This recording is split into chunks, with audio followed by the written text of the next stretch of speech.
Greetings, pet lovers. Bridget here with First Street Pets, and today we're going to talk about evacuating cats during a disaster.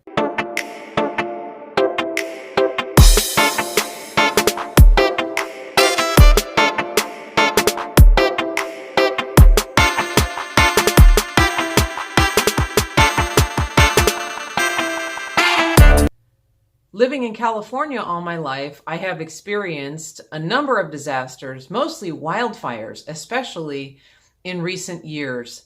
I named some statistics on the wildfires in my video about evacuating horses, so I won't repeat that now, but suffice it to say, it is a fear that we have here in California every year. But that's just in my little corner of the country. In every state, there are different kinds of disasters that folks have to worry about, be they tornadoes, hurricanes, floods, all sorts of things that could change your life in a moment and make it necessary for you to evacuate your home. This is a good time to give a shout out to all the first responders, firefighters, law enforcement, all of those who put their lives on the line to protect lives and property to keep us safe. Thank you.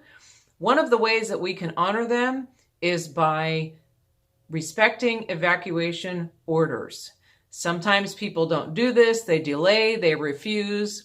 When you do, you put yourself at risk, you put your animals at risk, and you also put the first responders at risk because they may have to come back into an area that they've already cleared to save your life, putting their own lives at risk for you. First, I'd like to talk a little bit about cats' personalities. So cats have some personality traits in general, like most cats don't travel well. Many cats don't like getting in a carrier.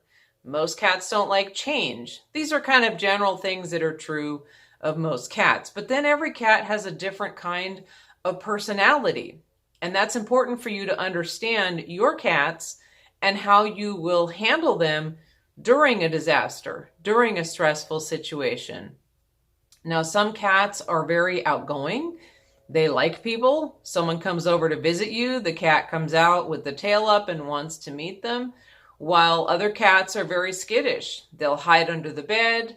You call them invisible cats or something like that, hidey cats, and you'll just never see them. So those cats are obviously going to be a lot more difficult to get evacuated because they tend to hide in a stressful situation. Your cats may live in the house, which will, of course, make it easier for you to know where they are and to get them together should you need to leave the house. Or they may be indoor, outdoor, or strictly outdoor. So if you have outdoor cats that might even be feral, maybe they were just feral rescues or ones that you did trap, neuter, return on, that's going to be a lot more difficult to capture. You're going to have to make different decisions and plan a little differently for each kind of cat that you have. It's important to note that most cats, even outgoing ones and friendly ones, will react differently in a new environment.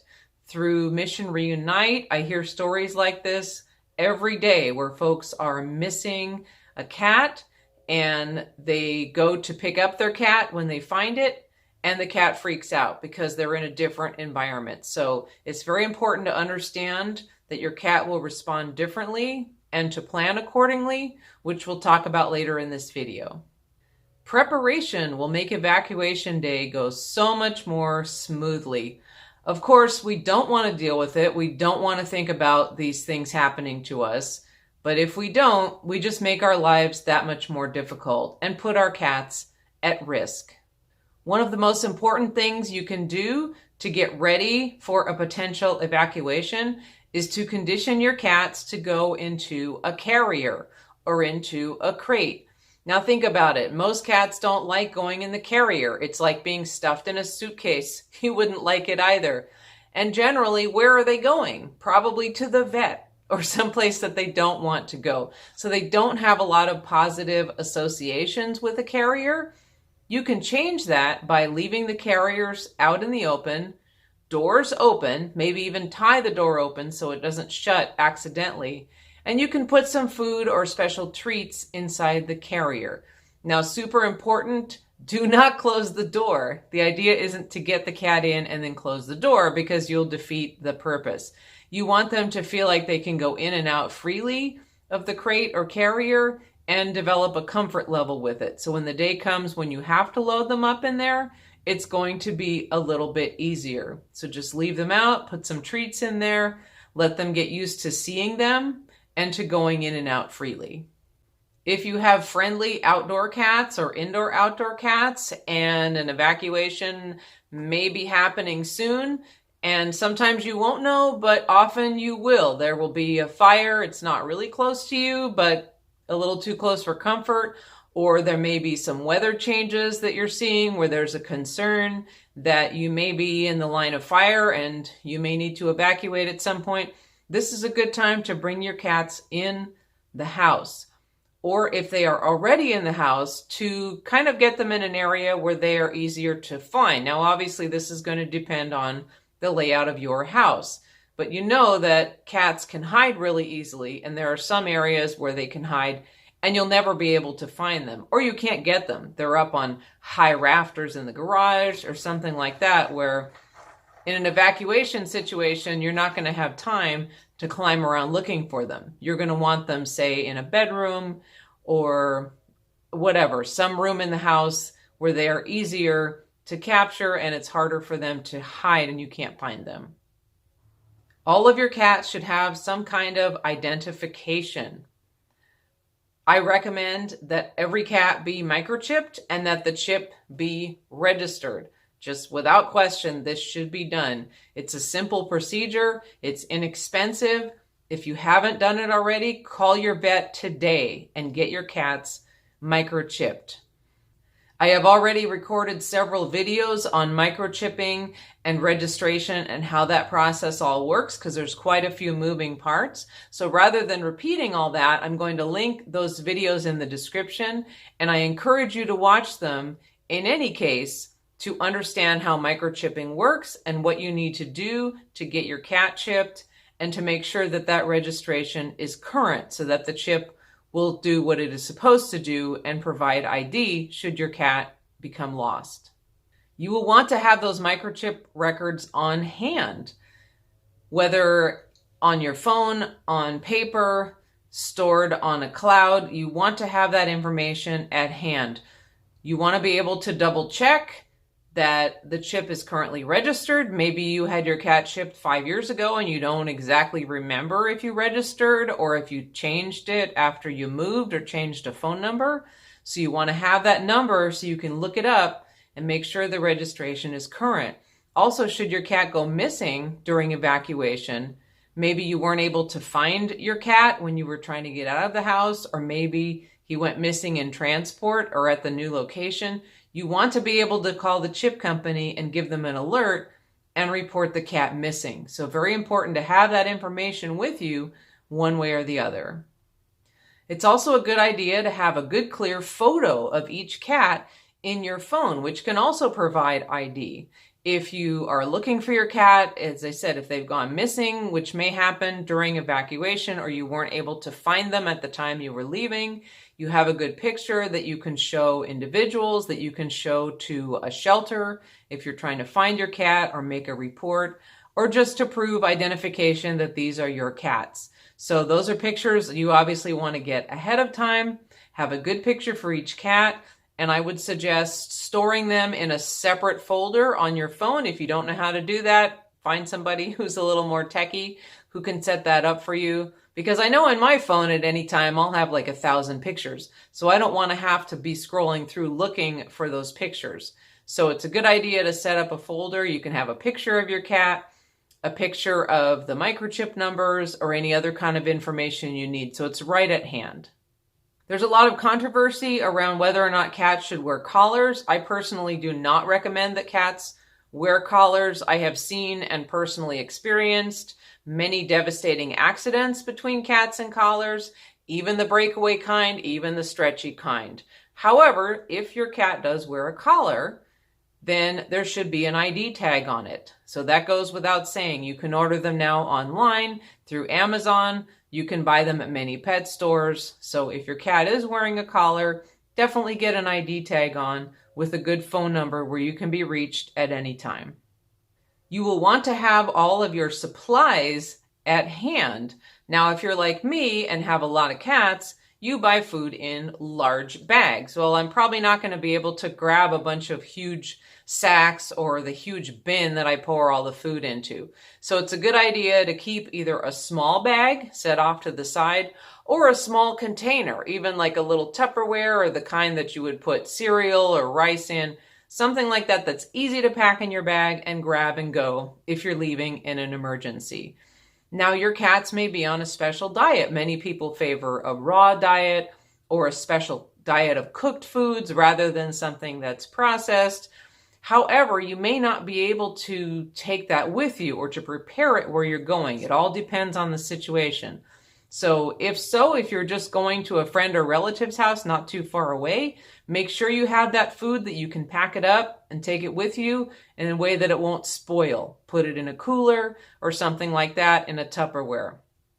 If not, if you're going to maybe an evacuation center or you have to drive for some distance to get out of the danger zone, it's a good idea to condition your cat to eat kibble, even if that's something you prefer to not feed on a regular basis.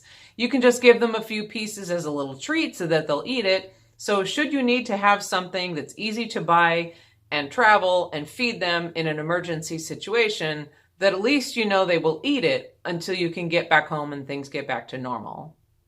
Your cat may be on some kind of medication or supplement, so you'll also want to have this stuff well organized. I know I have a cupboard in my kitchen that I try to clean out from time to time, but it seems like every time I do, I find medications that I couldn't find before. I find things that have expired.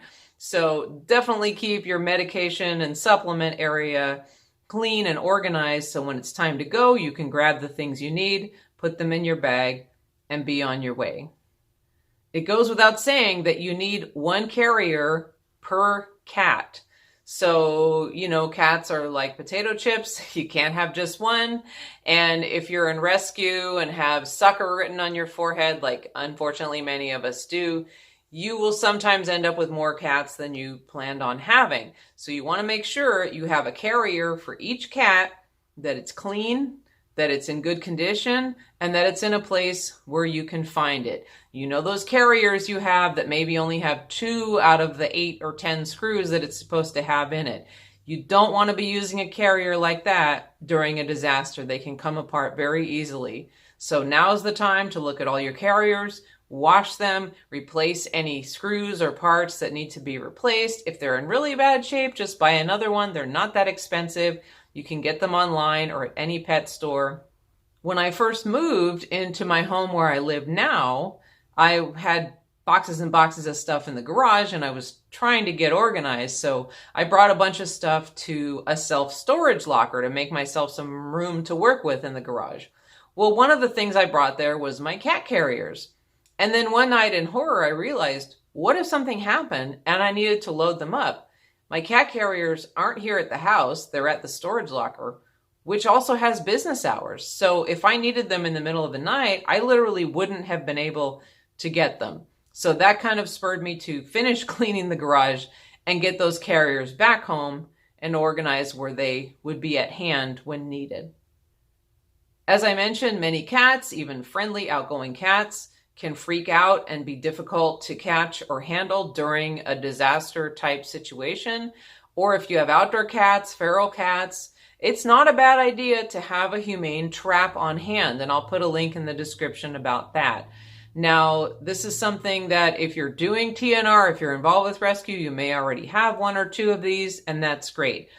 You can usually buy an inexpensive one at a farm supply store. They sell them for trapping raccoons or possums. It's not the greatest quality, but it's inexpensive and it's perfectly good for 1 or 2 uses. You can also sometimes borrow one from a rescue group that you may network with or from a shelter. So think about this ahead of time if you have some cats that you may not be able to easily catch if you need to move. Now, the day has come and you're going to evacuate.